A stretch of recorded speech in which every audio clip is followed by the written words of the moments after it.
Hi అండి. చిక్కుడుకాయ చెట్టు చూడండి.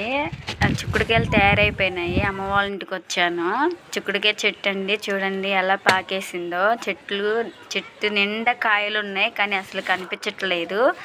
నేను మా తమ్ముడు మా పిల్లలు ఎతికి మరి కోసాము.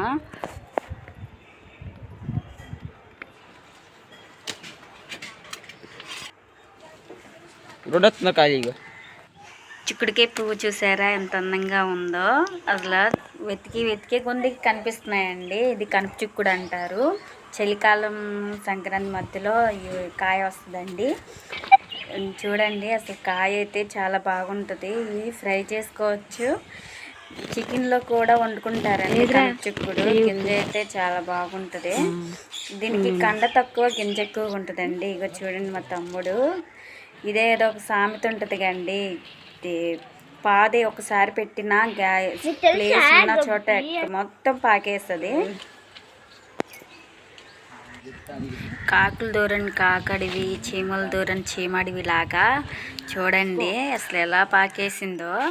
మేము ఎతికేలోపు ఈ లోపు మా ఇద్దరు పిల్లలు కూడా వచ్చేసారు కొనడానికి. Please like, subscribe, bye.